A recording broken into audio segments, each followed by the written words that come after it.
Well,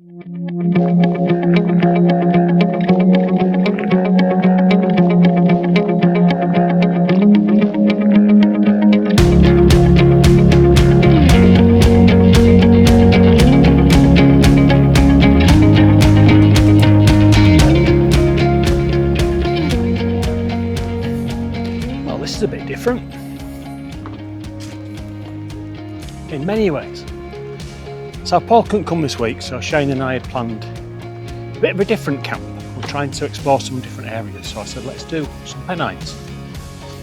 Now his wife, my sister, has had an operation on her hand this week, and the hand is very swollen and he didn't want to leave her, understandably.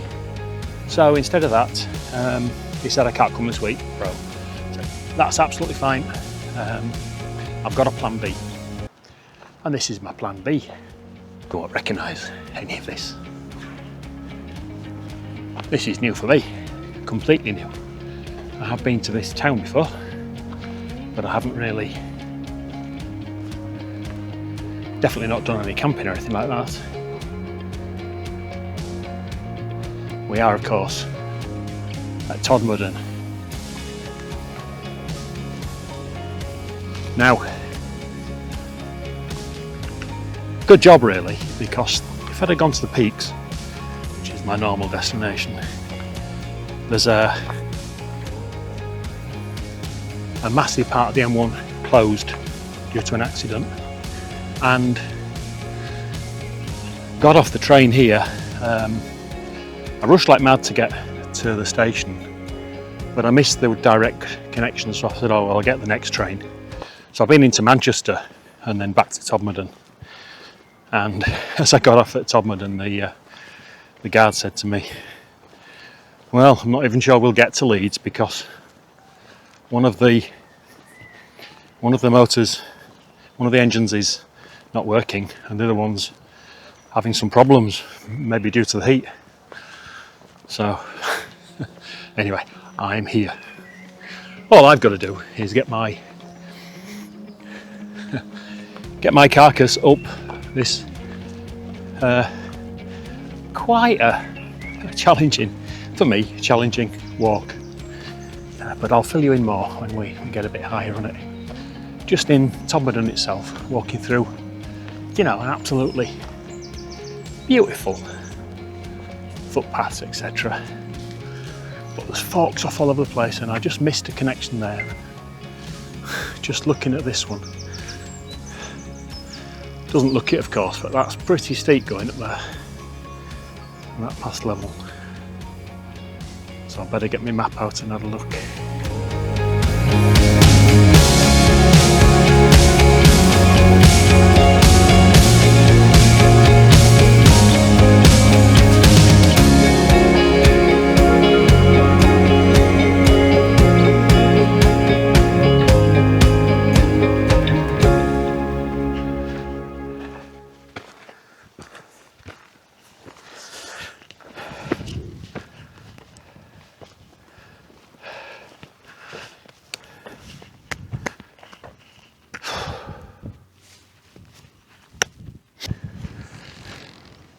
Right guys, change of plan. I'm not going to camp here. Good friend of mine has messaged me. I messaged him first of all asking about this place, and I didn't get his email until I was on the way up, and he said, please don't publicise it, because next thing you know there'll be people lighting fires up here and ruining it. And of course he's right. So there are loads of places around here. I'm going to walk a couple of miles, loads of light left, and then get pitched up somewhere else. See you later. Right, found, I think, somewhere where I can make work.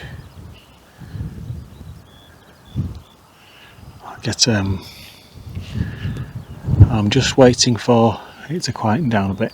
Well, quieten down is not noisy at all.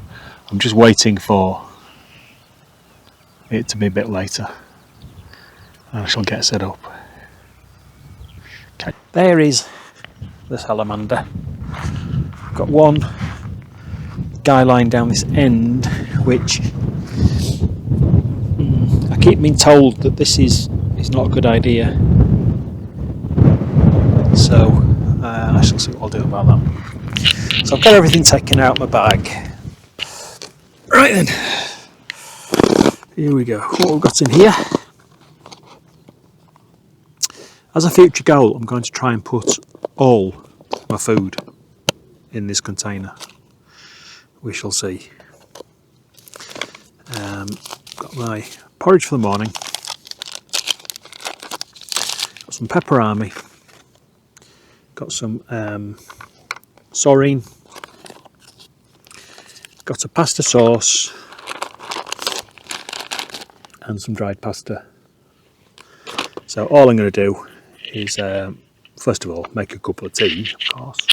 Make a cup of tea and a cup of coffee.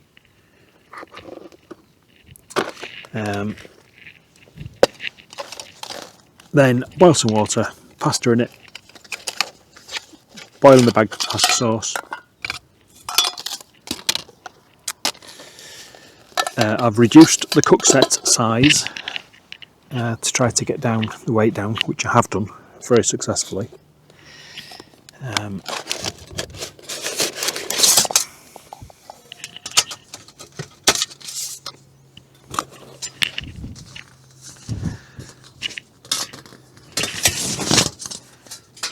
Let's get this set up.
Do you know, I never realised that saurine is sliced. I don't know whether it was just the loaf I picked up or...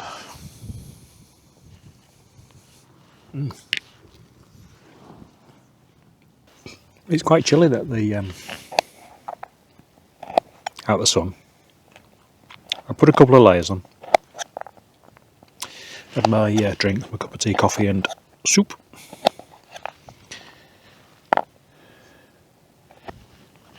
I've decided to change the format of today's video because a friend of mine, I think I mentioned earlier, who's originally learnt about the Bridestones from said please don't publicise it as a wild camping place, which puts me in a bit of a dilemma because I've obviously planned on filming that today and I need to get a video out this week, but I will. I'm not camped at the Bridestones. In fact, I am. I'm closer to Hebden Bridge than I am to Todmorden, but I'm pitched up, and no,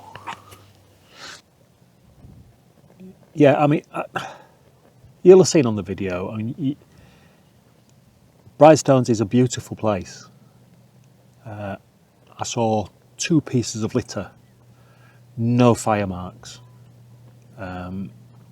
It's stunning. I'm with Chris. I don't want wild campers to go and spoil it. So it's dead right.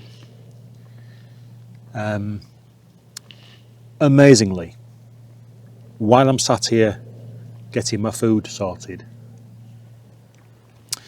another really good channel, Dark Side of the Moor, is a Todmorden based guy, Matt, who does some incredible videos, and his team, there's 3 of them, get videos out, just unbelievable how fast they get them out. And this is a good example. He has been to Bridestones today. He has walked up the same route that I walked up today, obviously much earlier, because if you look at the shadow on the stones, and he has gone home and edited the video and it's online. That's amazing. I don't know how he's managed to do that, but he has. I used to, when I was a school teacher, Friday night, I used to cycle over to Hebden Bridge, go up Horsehold Lane, which is, if you know Hebden Bridge, it's a really steep lane out of there, cycle up to the top, and the farmer there, he said, he used to let you pitch on his lawn for a £5. So I'd pitch up and then walk into Hebden Bridge, nearly always go to the Fox and Goose, which was hilarious. I won't go into the reasons why it was hilarious. It's not fair because I think the guy is still works there. But the Fox and Goose, that's before it became a community pub, and it's brilliant. Loved it in there. And then I'd stagger back up Horsehold Lane in the morning, pack up and ride home. So I used to cycle camp quite a lot. I had a Brompton bike, and I did all sorts of modifications to it. I put what's called a granny ring on it, so I had 3 rings on the front. I changed the gear system on the back to give me more gears. What else did I do? I had 2 auto-led panniers and a I can't remember the other name. They're actually made in cone. Huge thing that stuck on the back of the seat. Yeah, so I used to put all my stuff in and cycle camp. And I'm kind of thinking, I could still do that. I could. Getting the train's all right, but I've got to get to the train station. And today, I finished walking the dogs pretty sharpish. Got home. Tracy was able to take me to the station. But I still didn't make the connection straight through to Todmorden. I ended up going to Manchester and then back to get a quicker route through, which is not what I want to do. If I went on a bike, I could bike down to, this isn't going very well, I could bike down to Dewsbury Station, definitely get there on time, come across here, and then what do I do? There are bike lockers. I'm not sure I want to put my bike in it. So, could I actually start cycle camping? You know, I'm sure there are some routes I can go where I can cycle up to somewhere, pitch my bivvy, and then cycle back. You know, I might not even involve the train, so who knows? There you go. That was very nice. It wasn't as nice as some of my better prepared meals, but it certainly shows promise. I think that's probably going to be quite a lot I'm saying about tonight's camp. Shows promise. There's so many things I'm changing in quite a big way, and you know, they really do show promise. There's lots of game-changing things I'm doing today. I love my 3FUL Quidian backpack. It's great. It's a really nice backpack. It doesn't cope with the load very well. Even 11.5 kilos was starting to get uncomfortable. Using this in the morning. I bought 20 of these for £6 on Amazon. Instead of a brush to clean your pots, it's you know, obviously for cleaning your pans.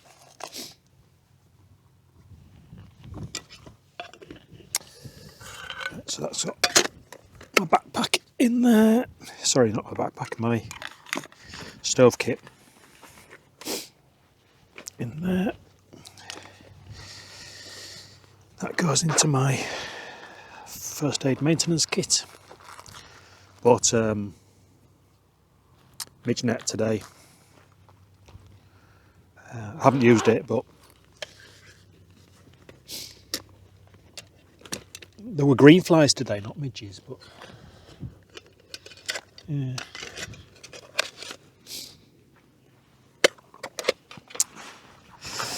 Just gonna go into remove the swear words and that annoying bit for not pressing record. So I'm in the bivvy. I've got a 35 litre dry sack on the bottom of the sleeping bag. I'm hoping that will stop any condensation. Now, last week I used a Trig bivvy, the 3FUL one. Don't need to bring that, I don't think. So we'll see if this is okay. Did follow that tip about taking your socks off, putting a fresh pair of socks on, because your socks have got some moisture, and that moisture will make your feet cold. So they've gone, they're off. Yeah, it's down to 10 degrees now, which is by no means cold, but it's chilly. I've got a pair of running trousers and a fleecy pair of trousers on. Got a pair of Norwegian Army socks on. Top, I kept my t-shirt on. I put a running top on and this fleece. I've got another fleece which I may put on if I get cold. That's ready. Very close somewhere. Goodness knows where.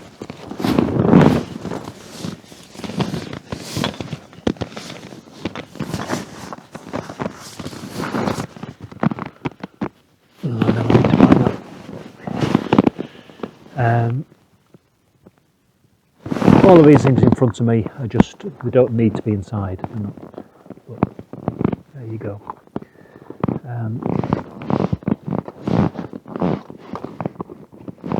Various electronic bits of gadgetry and stuff like that.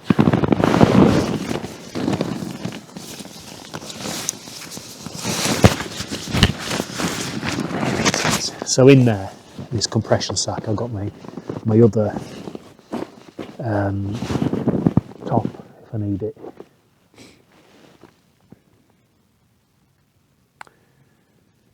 I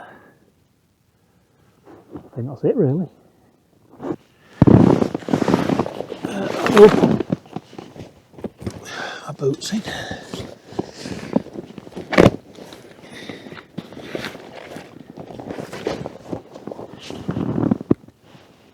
So that's everything, almost. Got my fuel bottle there.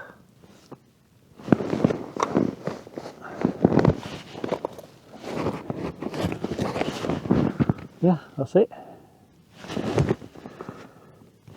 25 to 9. But I'm going to watch a bit of videos and stuff, so I will see you in the morning. Morning. Just been woken up by a very loud grouse outside. Great night. Woke up at 12, did some star photography. And then my phone beeped at 4 o'clock annoyingly and woke me up again.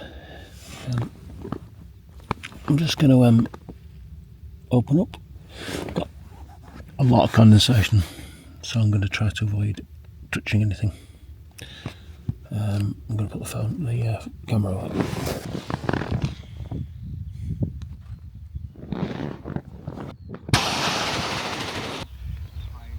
It's I like it because he uses, apart from being very small, he uses those flat LR2032 batteries. The first time you turn it, it goes red, and then it has a white mode, which is also very bright. But that's really good.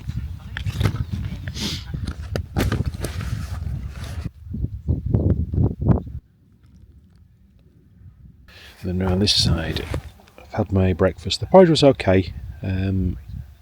It's a good breakfast. Not massively tasty, but very quick and easy to do.